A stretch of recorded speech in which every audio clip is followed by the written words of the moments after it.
why am I obsessed with it? It's because it crosses over. And that's why am I obsessed with like doing the hardest sales job I could possibly do, knocking doors, because it's just the metaphor for the things that are like most important, you know? Absolutely. And we were talking about that this week, but anyway, that's the story of how it applied. That was my breakthrough this week.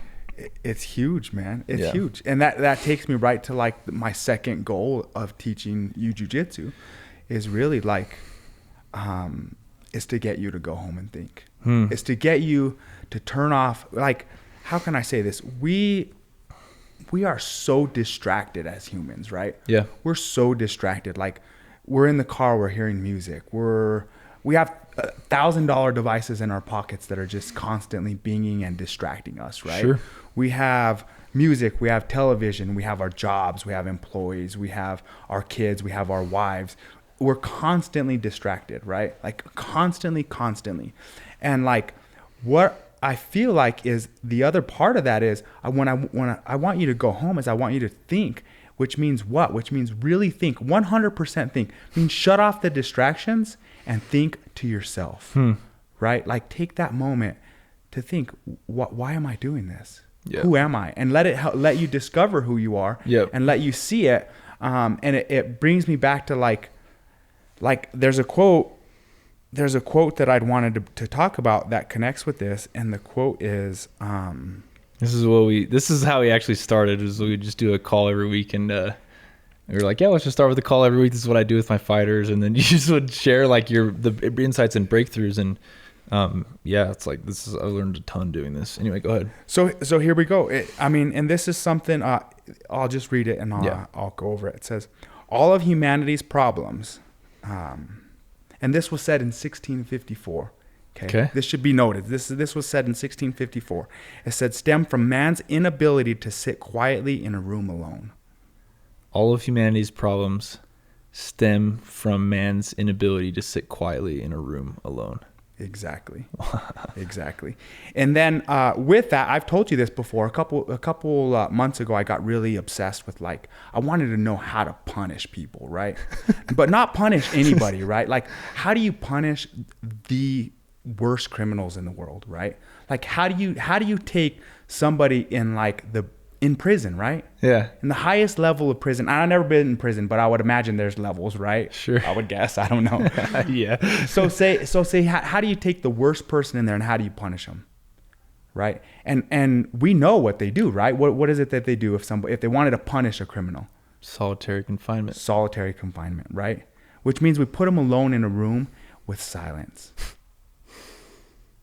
Right. Yeah. 'Cause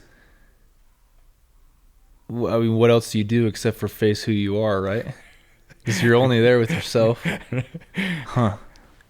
And then let's follow up with that just a little bit, right? Think about this. Like,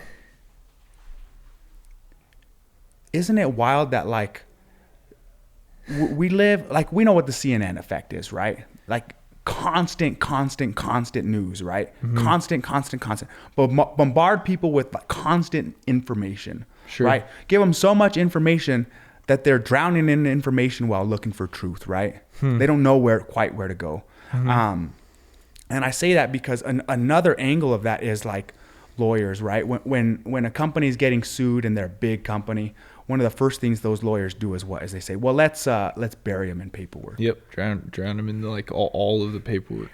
Right? So essentially, we as humans sometimes, and now I'm talking about normal citizens, right? No longer prisoners, but like normal citizens, we're drowning ourselves in information as well, right? Yeah.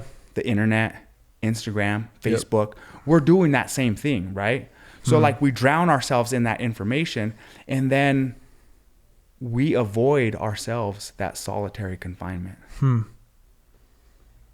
And what I want us to be able to do is to learn how to sit quietly by ourselves and have our own thoughts without any distractions. Yeah.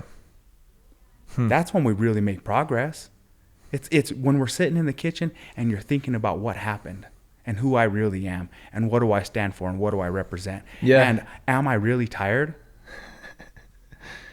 And even more, like more importantly, because the obvious answer is that I'm not tired. So more importantly though, being able to put myself in a situation where I'm catching those lies because it's hard to catch those lies if you're not becoming self-aware. Do you see what I'm saying? Absolutely. And so like, yeah, the obvious answer when you can take time to actually catch the lies, the obvious answer is like, no, you're not tired. Yeah. But when you're used to telling yourself the story and you're also drowning out all the truth with just more information, more information, more notifications. Yeah. This is why I'm wearing it looks like a G-Shock, but like a cheap Garmin watch, because all I need is my heart rate monitor, and I hate getting notifications on my wrist. That's why like my assistant has a phone that is my number that she manages for me. And then only people that I am close with have my personal number, because like I just got to the point where I was like, I can't do this anymore. Mm-hmm. I can't go home at night and still have messages coming in that are seemingly urgent and important at midnight every day. Like I just can't do it. And but it's for that reason, because I just started to realize like I don't even know who I'm gonna be if I keep this up. Yeah. Right. Or who I am. It's unsustainable too. Yeah. And it's unsustainable. It's draining. It's deceptive. Right? Because it kind of just lulls you into, well, I guess if I want to tell myself a lie about who I really am, I just drown it out by watching YouTube videos for a couple hours or whatever the version of that you're going through at the time. But That's interesting, dude. It's wild how we do that to ourselves, right? And how that can be the greatest form of punishment for someone that is faced with like the evil of themselves. Yes. Wow. Yes. Huh. Right? Like how it's just wild to me that we're afraid of that quietness too, right? Like I was talking to one of my fighters today, and I'm like, this guy that you're coaching? Yeah, that I'm coaching. I won't say his name for now because I didn't let him know. But he's a UFC fighter, right? And I asked him today on our weekly chat, right? I was like, when's the last time you spent time by yourself?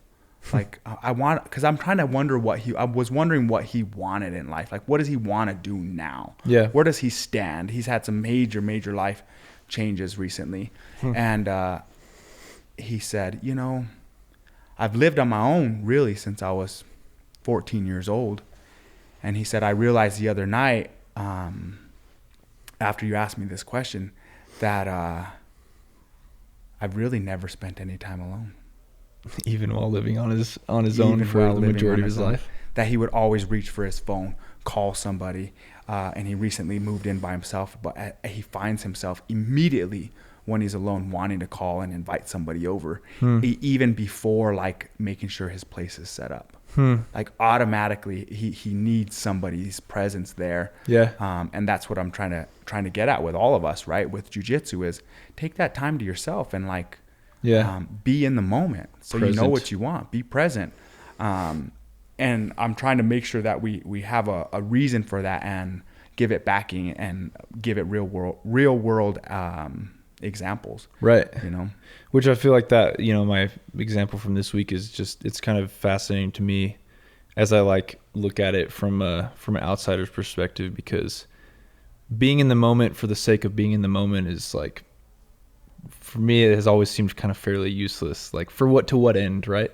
Yeah. So I've been meditating for several years, since I got home from Argentina, really when I was 21. So I've been meditating for about 7 years, and I always kind of hated like the sentiment around meditating, which kind of seemed like, oh, if you just, I'm being crude again about this, but if you get to this state of Zen, then like that's where you find peace. But to me, it was always like, I need to use this as a tool to help me achieve something that's actually really meaningful, right? And so as I started meditating, what I found was like, it really was a tool to discover like what my weaknesses were. And so that's the end, right? To what end? Well, like jiu-jitsu for me, to what end? To discover who I am so that I can be a better human. And yeah, it's fun, and like there's some cool other like additional benefits, but like to what end? Because I want to be a better husband, like all of those things that matter most.